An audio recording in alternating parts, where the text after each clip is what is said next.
isn't the dawn that pushes us forward. It isn't the promise of rest when the light fades. It isn't even the people who join us in a small part of our lives. These are the colors and warmth of our journey, but it's not the reasoning. A few years ago, I set out to walk from Bangkok to Hua Hin.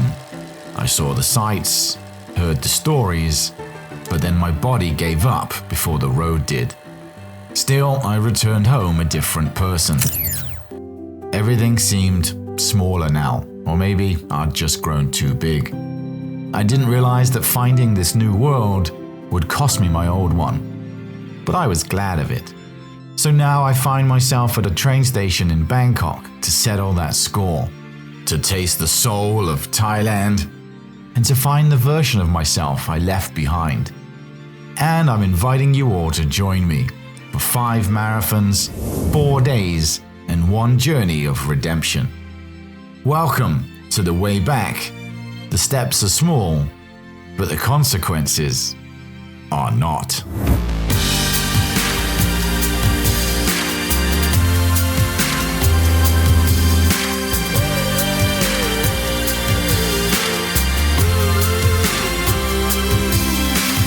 When she was just a girl, she expected the world, but it flew away from her reach, so she ran away in her sleep and dreamed of paradise, paradise. In the night, the stormy night, away she flies and dream of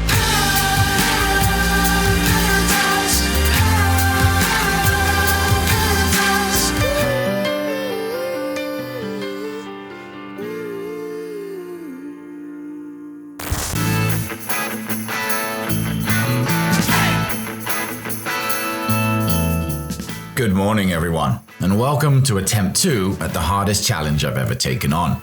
This time, I want it to be an invitation into your home, so you can hopefully feel and experience along with me the wins and losses. Together, we can uncover the hidden side of Thailand. It's going to be a very different route as I plan to add on over 80 kilometers so I can avoid as many motorways as possible, and deciding to slow down, talk to strangers, taste new dishes, and just let that journey unfold. Of course, without planning anything, I'd already ran straight into a wall of commuters, taxis, and dead ends. It was clear that Bangkok wasn't ready to hand us our story just yet. I arrived at Bang Sue MRT at 9 a.m. this morning. I've been walking for an hour now, 10 o'clock. Half an hour down that way. Can't find a way across this river. And now, just finished walking all the way back. So I don't know if you can see, but 10 o'clock. Not the best way to start a 250 kilometer walk, is it, really? Hey-ho, what are you gonna do? To give you a sense of direction, this is Bang Sue in Bangkok, and the plan was simple: to head west. Giving myself a physical reference to loosely follow like a train track did serve a purpose. On these expected 10 to 14 hour long walks, camera and phone batteries drain very fast in the Thai heat, so every percentage I could save by not constantly checking navigation meant 1 or 2 more videos I could share. However, paths still disappear without warning. Of course, a reoccurring theme of all my walks is learning through these mistakes. Like here, another dead end, but without it, I wouldn't have ever climbed these stairs and got to share whatever this man was doing. Not surprisingly, I've gone the wrong way again. But somehow Google Maps screwed me over. Lo and behold, another 2 kilometers for absolutely no reason. This is the first time on any of my walks that I've actually planned just the first kilometers, and I've gone wrong 3 times in 2 hours. Because having a plan and following the plan are 2 different things. We all carry big plans in our pockets, with jobs to do, places to visit, people to meet, little blueprints for futures we imagine. But life often reroutes us. I once sat in an airport with my mum, who was nearing her final days. Our flight was delayed and she was rightfully frustrated, but we ended up talking for over 5 hours. Decades later, I can't remember the country we were bound for, but I remember that conversation and the things that she let me see. Plans vanish, but detours are rife with stories. As you can see, if I hadn't taken the wrong turn earlier, I'd never have discovered this old, rustic bridge with frequent trains flying past me. My frustrations for going wrong had turned into a bonus memory to reset my feelings and take in what was around me. At least that was until I'd reached the end and the path disappeared. So then it was time to overcome the next challenge. Here I am, 108 kilograms of clumsy enthusiasm, trying to figure out how to get down this steep hill. But luckily, someone had tied an old fire hose there, and with just a few slips and slides, I'd made it down, and with all that effort, 3 hours of walking in mostly the wrong direction, but yet another reward awaits.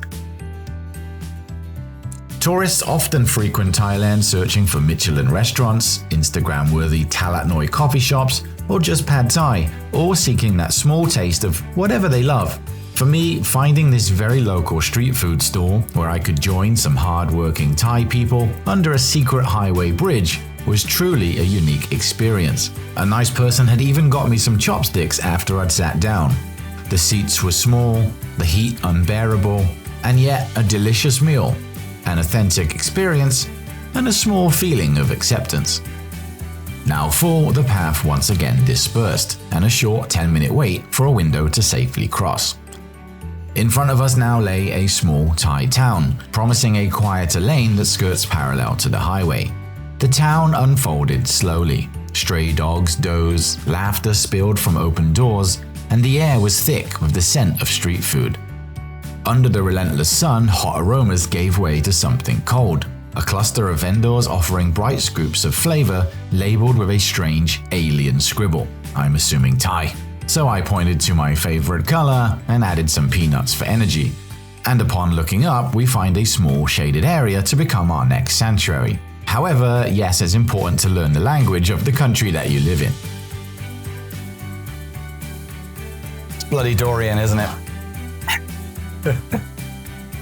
Electrolytes in. Taste of Dorian ice cream out. But this is still pretty interesting, a place I've never been before. Definitely wouldn't have ever seen this place on most of the popular tourist maps, so that's one of the reasons why I'm doing it. See new things, experience new things, and have a bit of fun at the same time. Another interaction and a slightly warm coconut, but now it was time to wave goodbye to the town and head to the train tracks for the start of a grueling 20-kilometer walk. I'm hoping there's a train station or whatever it is somewhere here where I can get to the other side of it. And then according to Google Maps, this looks like a almost straight line. Yeah, pretty easy day really. Not much has happened, but it's been pretty exciting. This is definitely a dead end. Oh, and that's the station, so back over this bridge up here, I guess. Yeah, all works out perfectly. Loving it so far. Little do we know at this moment that in just a few hours, the biggest scare of danger would unfold. So let's skip ahead, straight to it. 4 hours have now passed and 20 of the 30-kilometer path now tackled, and we find ourselves with the first night's hotel upon the horizon, hunger in our stomachs, and storm clouds darkening the sky above. The sun's being replaced with dark clouds. A little bit of rain is absolutely fantastic. I hope it doesn't turn into torrential because of these trousers and the shoes. Hang on. Get over here. These trousers and shoes I have to wear for the next 3 or 4 days. So, yeah, that won't be a very good thing.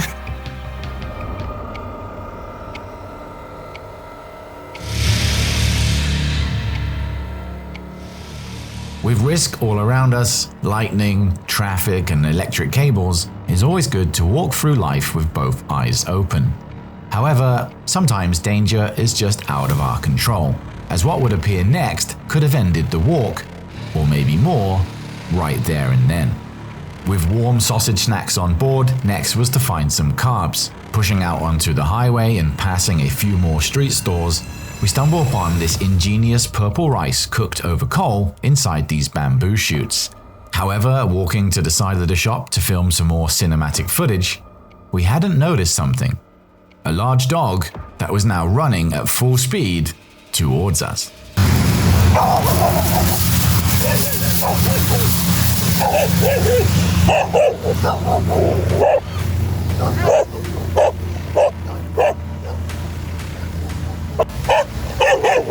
glad you got that on your face.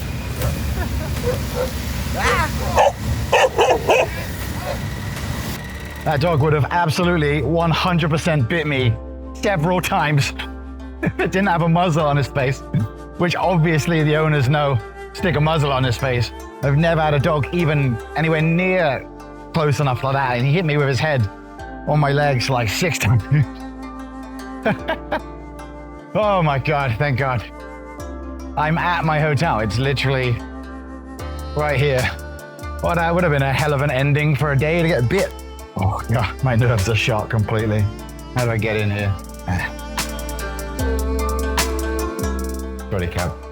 As my heart started to beat again after seeing him shaking his head to get that muzzle free, we had completed our first day.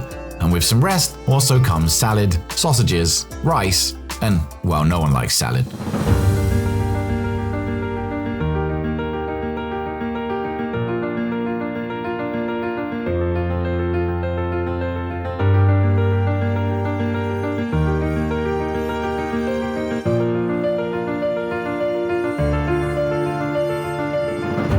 $7 a.m.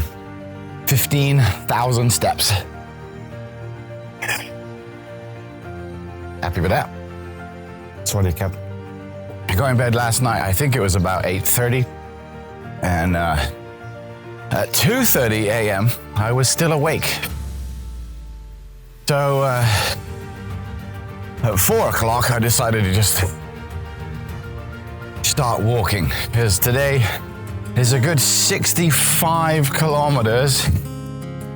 If I start at 4 a.m., if I can get there by 6, basically, once again, as it gets dark. I don't think there's any chance of that happening.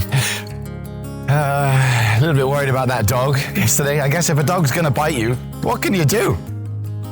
You can't exactly like hold it off, right? They're such little, small, powerful little animals. Kind of would have freaked me out if I thought about it any longer. But he had a muzzle on, it was all good in the end. There's a quiet magic to a rural Thai sunrise, to watch the gold spilling over the rice paddies, the air still cool from the night before, and the promise of another day in paradise still to come. Villagers move with purpose, vendors setting up their carts, the scent of Mu Ping filling the air, and nature also waking up. Compared to city life, the world here felt peeled back to only what truly matters. Work, friendship, and small routines. Everything was somehow clearer in that light. Alongside a shaded riverbank, a nice man was enjoying his morning cigarette. With a battered Bart Simpson slingshot, he was flicking stones into nearby water. Not to hunt or to hurry, simply because it was fun. 2. Okay, so like it's him. Good man. What's your name? Your Chris. My name Chris. Cap. Oh, okay. สวัสดีครับ ครับผม สวัสดีครับผม โอ้ยพูดไทยได้ครับ นิดหน่อย Pressing on, we can reflect on what great progress we've made. From a busy train station, rustic train bridge, incredible street food, 20 kilometers hike just to meet Bain, and then another 10k down, so it was time to finally turn towards the south. And we're back on the bloody highway. Oh, what a difference, mind. Even during long stretches of highway, keeping your eyes open, you can watch closely to what the locals do. Without a bridge in sight, another experience could be just moments away. How many of us have been underneath thousands of passing cars to hear the rumble and see the underground structures, to find certainly a different perspective to everyday goings on. Thailand is full of quirks, things that maybe make it strange to our eyes and yet somehow interesting and truly unique.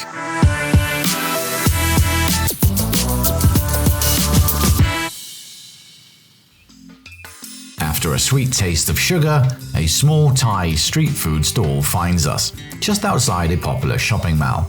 There's no air conditioning, just the sizzle of woks and the cadence of orders. Prices run lower than the restaurants inside, and it seems the flavors deliver a truer, surprising take on familiar dishes. We got to witness steady, practiced hands at work and a few warm smiles exchanged across language gaps.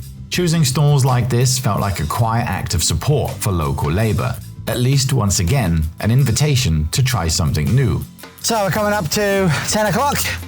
Been walking for 6 hours, which means I only got 8 hours left to go for today, which is, well, depressing, but whatever. It's been a really fun day so far. Some trains, some moo ping, some pineapple, some pasties, there's little street food there. That has been all really nice. The roads have been, so far, absolutely fantastic. Yeah, and the sun's on my back still, so this has been so far a really, really brilliant day. Too easy. Something's definitely going to go wrong. Life always throws us sudden surprises. Flip's sake. But this nosebleed proved manageable thanks to the nearby supermarket. A quick clean up, a cool down, and a couple of small treats, getting ready for the remaining walk ahead. It's always nice to keep a good sense of humor about these things. People often ask what I do to keep myself occupied during these long walks. I actually have Zoom calls with my wife, where I just spend the whole time telling her jokes. Unfortunately, she never ever laughs. I guess I'm not even remotely funny. All of life's challenges are tests. Now, whether they end in triumph or stumble, it usually doesn't matter because it's all about the journey itself, savoring small wonders, collecting moments, and moving forward with curiosity and grace. Yes, challenges can be much harder when you're doing them on your own. However, luckily, in Thailand, the offer for help is never too far away.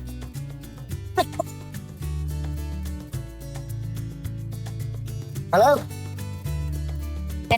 Oh, no, it's okay. That's fine. Lovely Thai people just stopped, phoned their daughter because she speaks English to ask me for a lift, which was so sweet.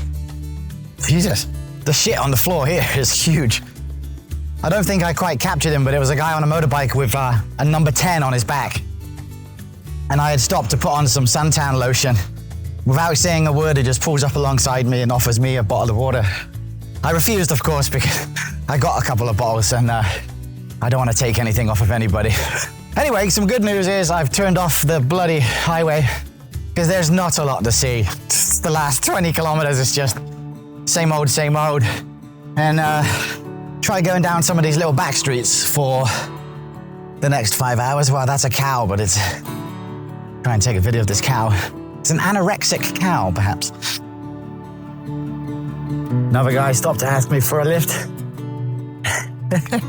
So many people. Over the next 5 hours, the walk ran parallel to the highway, through the rice paddies and small villages. Stops included a break to eat coconut snacks, and repeated attempts to rejoin the road were thwarted by many lanes being guarded by dogs. The heat relentless, and the shadows few and far between. But finally, after 4.5 hours, just as the daylight began to fade, the next big city and our next hotel came into view.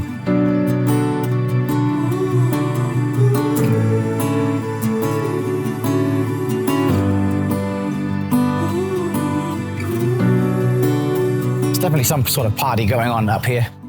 Earlier today I got super, kind of dizzy. I think it was just, many hours of sun beating down on my head. But I pulled my hood up, dumped a load of water over it, had an energy drink. Oh, Jesus. Well, it's another way of giving you stroke. God's sake. Please just let it open into a big area filled with people. It's been brilliant though. Absolutely brilliant, even though I just had a heart attack. I would love right now, more than absolutely anything, a foot massage. A 90-minute foot massage would be brilliant, but the state of my feet and the smell coming off me, I don't want to give the masseuse PTSD, you know? Phetchaburi at night hums with activity. The streets are lit with strings of bulbs and neon. Cafes and street food stores pouring out warm aromas, and pockets of music drifting from bars and small venues. Massage parlors, late-night eateries, and lively markets keep things moving even on a weekday, giving the town a festival-like energy that can almost feel like a floating market brought ashore by the lights and crowds. It's an excellent place to visit for an evening or longer. Bustling but accessible, a central base from which the night sounds and colors are easily explored, making Phetchaburi a memorable stop on any itinerary.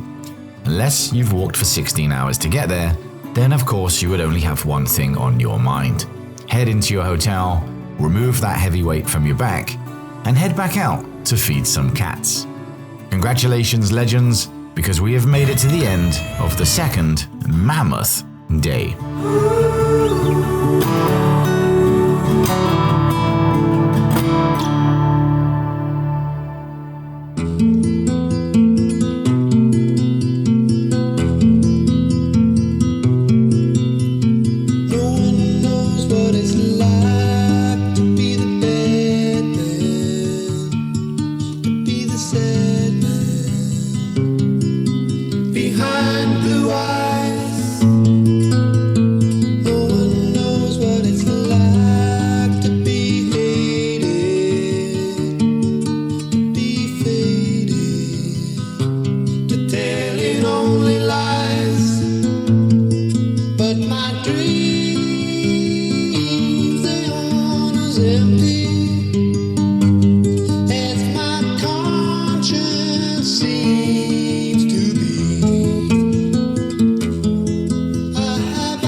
Yesterday's 1.5 marathon saw once again many new highlights until we reached Phetchaburi, with the plan today simply to head south to the coast.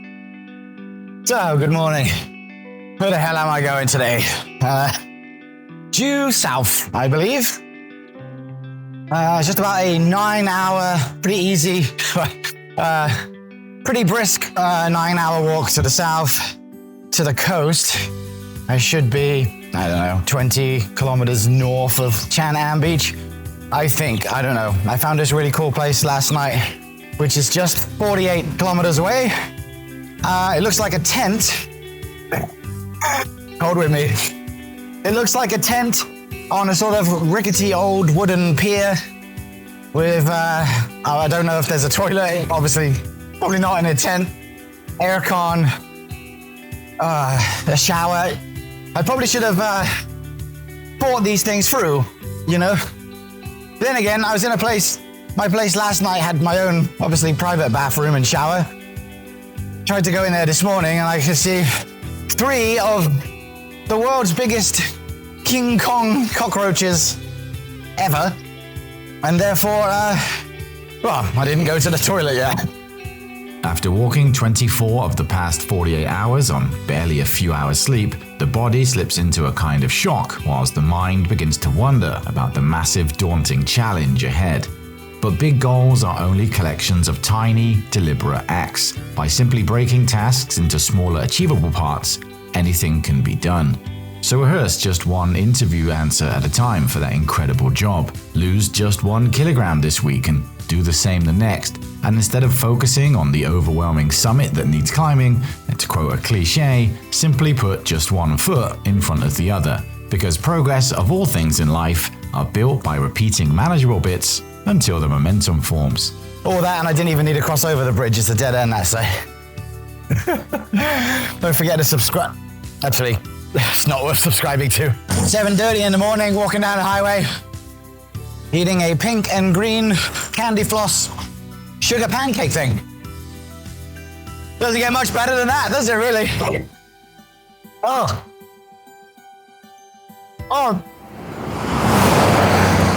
So good. My pace is completely dropped.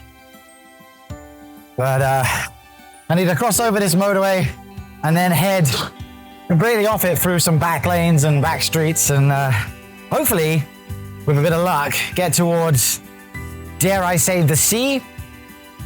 I think. Not entirely sure. So let's try doing that. First, I need to stock up all the supplies off my bag if I'm going this far off-road. So, had kapow?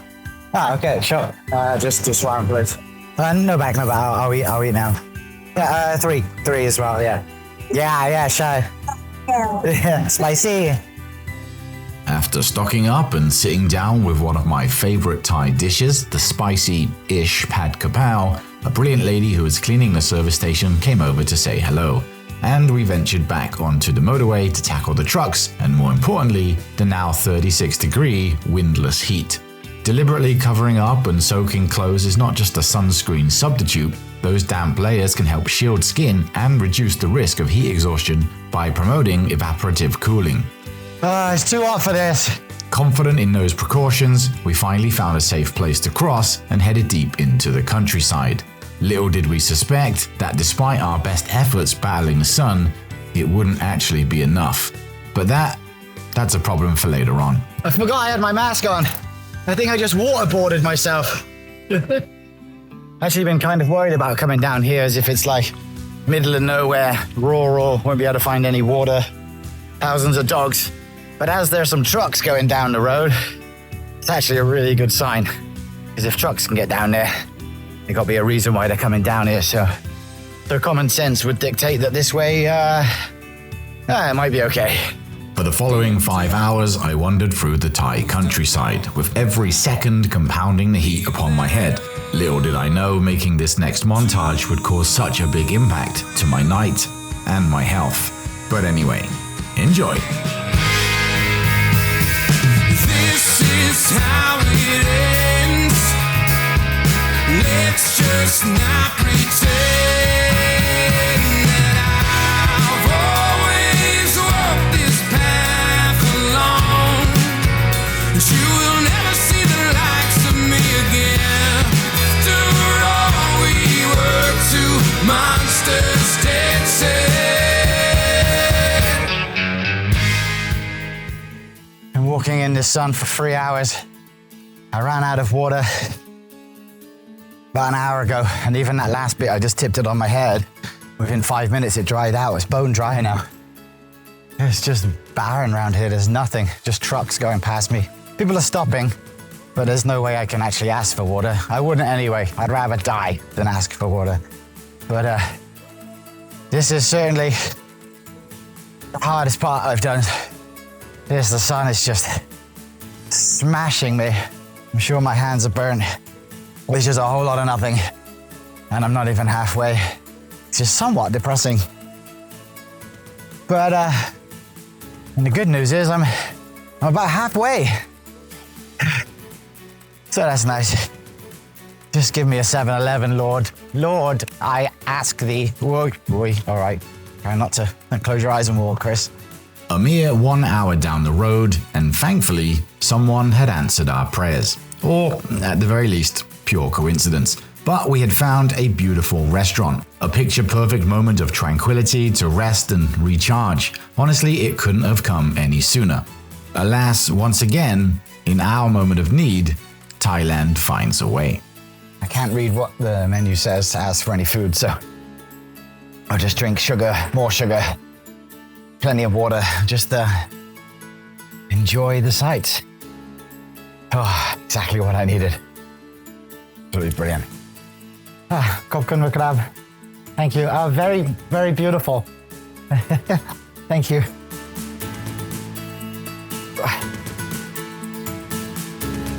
Right then, onwards we go. Oh my God.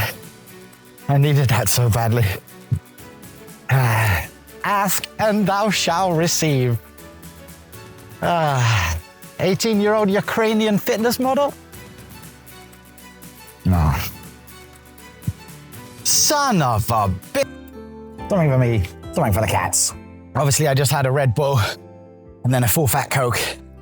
So, a smart man would wait about 5 minutes before they opened this monster. Well, I'm not a smart man. Oh my God, yes. What a street this has been. After many, many more hours on the road, the town that would hold the third night stay appeared like a mirage. Stomach hollowed out from the day's miles, my speech had begun to slur a little, and the cold, strange, almost dampness set across my body, which was odd as I hadn't sweat once until now due to the humidity in the air. Still, spirit stayed buoyant. Language barrier in Thailand can be a bit of a nightmare. I know it's my fault. I asked for a water. She give me this. Absolutely shocking. A small harbour offered a postcard of boats and low-slung houses, which shared this town with a gang of monkeys who had made the waterfront their domain. They moved with easy entitlement of creatures used to humans, scanning for discarded fish bones, teasing the local dogs, and slipping from roof to rope with practiced economical grace. The hotel itself was homely. The tented waterfront rooms promised a view, but not the space needed for my long limbs. So a more ordinary room with a proper bathroom was chosen instead, and that decision, whilst trivial at the time, would later be the best one I'd ever made. With appetite and fatigue colliding, I'd ignored the street food only challenge and headed to the picturesque hotel restaurant. They just give me this absolutely massive menu filled with so many different things and in English. And every single thing was fish, mackerel, shrimp, squid. And they're just staring at me as I'm like, what do I have? What can I get? But I did find 2 things that I can eat.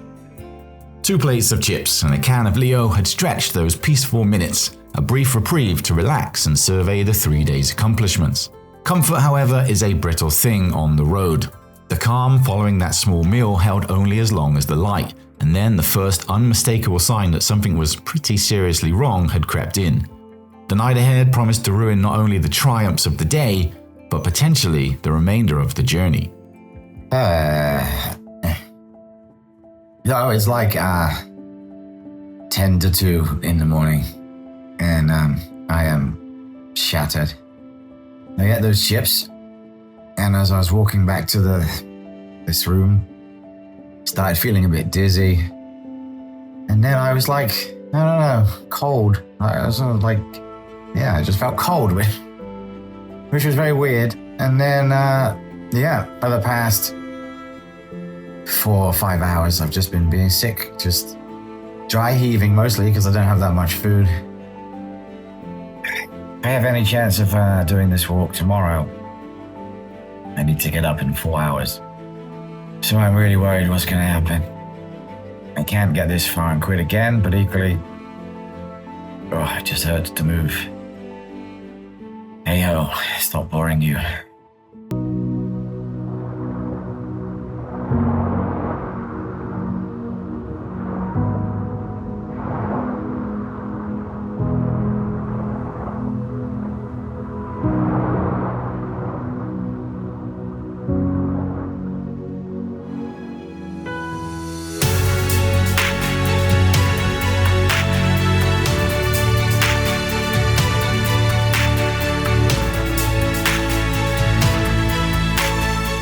Well, I'm back. Oy. Absolutely no idea what happened last night. Just constantly being sick. I'm pretty much sure I fell asleep at, 2:30. Up at 6 for the final day. I've come too far to give up now or just being a bit sick. If I have to throw up, I just throw up over the side. But I've had some good breakfast. Dealing with these dogs, a couple of monkeys.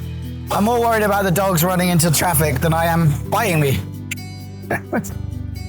The little bastards. The final, most exciting areas now to come through. The beaches. What else is there? Yeah, some beaches. Day 4. With 9 hours of sleep over the past 3 nights, we had reached our physical limits, and today would be simply seeing how far we can push them. This road alone had given me breakfast mu ping, interactions with both monkey, dog, and some great workers, and pride to still be able to catch some truly one-of-a-kind sights. No, it's okay. I enjoy it. Thank you. So, having touched the sea last night, it would mean that there are just 12 hours or 53 kilometers of brutal path between us and a very big achievement.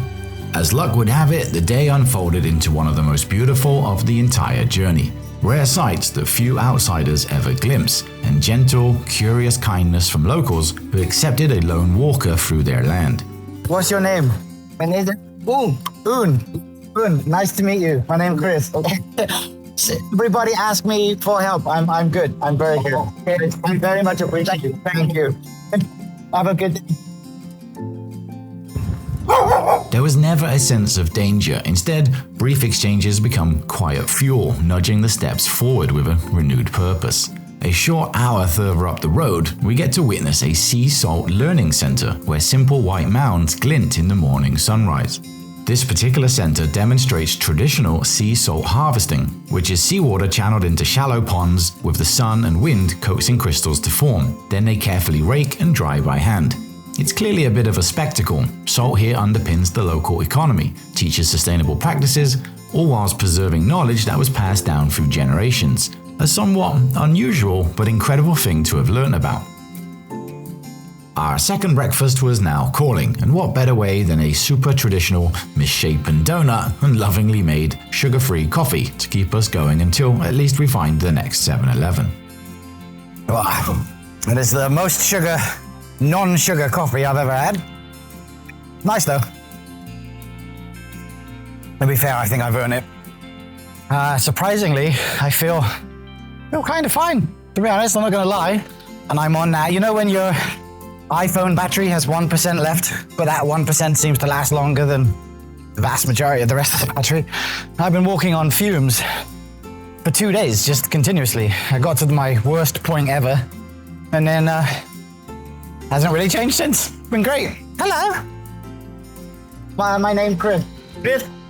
Where? Name Kate. Hey? Right? Boy, yeah, thank you. Cheers. Cheers. Oh, it's on the vape. Wow, what flavor? Same you. Same. Take care. Thank you. I really like these little towns or villages or whatever they're called.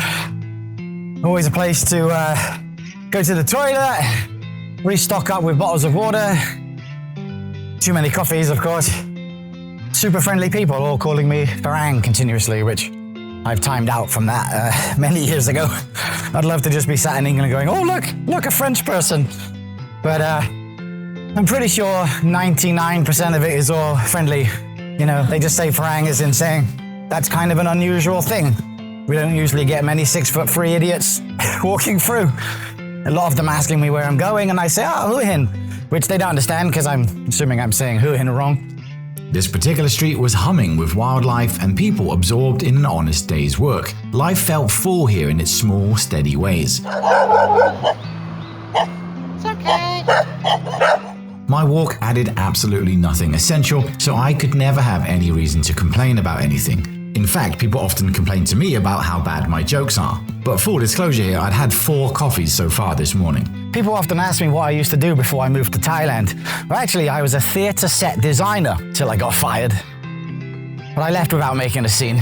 My wife gets so angry with me for my awful sense of direction. One day it got so bad I just packed my bags and write. Remember kids, if you're scared of escalators, there are steps you can take. I give up, man. This is awful. Apologies, but this next moment will make it worthwhile. Every day so far on the walk I've been feeding and then restocking the cat food, paid for by the legend Patreons, and found this mother cat with her litter, so the additional weight in the backpack felt like absolutely nothing as these hungry kittens couldn't get enough. They even ate the vitamin tablets. In her own way, it seemed like the mother cat was thankful. Of course, you shouldn't feed street cats with collars on, however I had asked permission from this lady who was also happy they were being cared for. If you're ever wondering why I do these walks, it is exactly for that. I know life is just a series of moments, ultimately pointless. In 5 or 6 hours, they'll be hungry again. But at the moment, there's 6 cats with full stomachs and some vitamin tablets. So, yeah, imagine if I didn't do the walk this morning. Absolute classic to have a nosebleed. Just as cops pulled up alongside me, asked me where I was going. He said, you have some problem. I'm like, yeah. This is the least of it, mate. Got a lot of problems.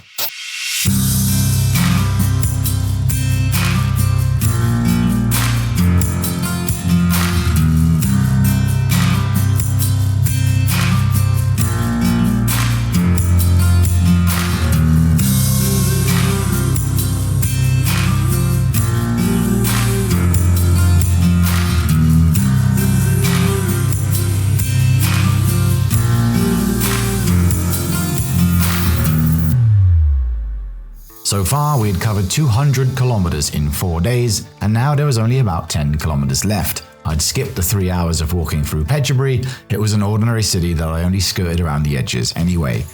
So we find ourselves at a petrol station once again on the motorway into Chan Am. It was honest and plain, filled with neon lights, vending machines, and things that I'm sure tourists would love to stop and enjoy. But for us, we still have a few more hours of sun-baked tarmac and wind that flattered the entire day's energy. As we near the finish, and in spite of the ache and the promise of rest, parts of me didn't want the walk to end. Soon this will be just another video on a feed. Some will stop, some will scroll past, but a few will stay and listen. So to those, let's revisit the question that shadowed every kilometer. The why. We wasn't hiking just to finish, but for all those beautiful moments in between, and the memories I've been allowed to attain and share. Only you are in charge of making your life happen, so be brave, challenge yourself, seek out distant places, and above all, enjoy every second along the way. Just as we started, we find ourselves once again sliding down a steep embankment, doing our best to avoid the water hazards and other dangers, enjoying even in the final moments of this ridiculous challenge the absolute absurdness of the situation. Well, reenacting running over that train line, and I think I've pulled my hamstring. Oh my God. 20 minutes to the Chan Am beach, and then I just hobble along. Thank God I did that now rather than 2 days ago. Another nightmare of a day. Gonna be close to 60 kilometers again. It's gonna be dark before I get there. God damn it. Hold on. If you're still watching, give yourself some credit. You've tried something outside the ordinary. You've earned a sense of achievement too. Let's keep these memories as evidence that anybody can start, stumble, return, and finish. We'd pretty much made it, tired, achy, and quietly proud, with about 15 kilometers of hobbling left between us and the finish. So after a long video, let's stop lingering on every turn and simply get to the end, and discover what have we learned from all of this. So now that I've made it, what have we learned from all this? I've learned that if you know what your physical limitations are, but you can motivate yourself to reach them, you can by far surpass them. I've learned Thai people are super friendly. They will literally give you their last bottle of water if they think that you're in trouble. I've learned that I probably prefer street cats over street dogs, but I'm happy to help out any animal. But this walk hasn't been about me. It's been all about you. You've just watched an overweight man with IBS and bone disease walk 5.5 marathons in 4 days, purely because he wanted to. So if I can do this, you can do anything. The destination was Hua Hin Beach, but the journey, as always, was all yours. Thanks for watching.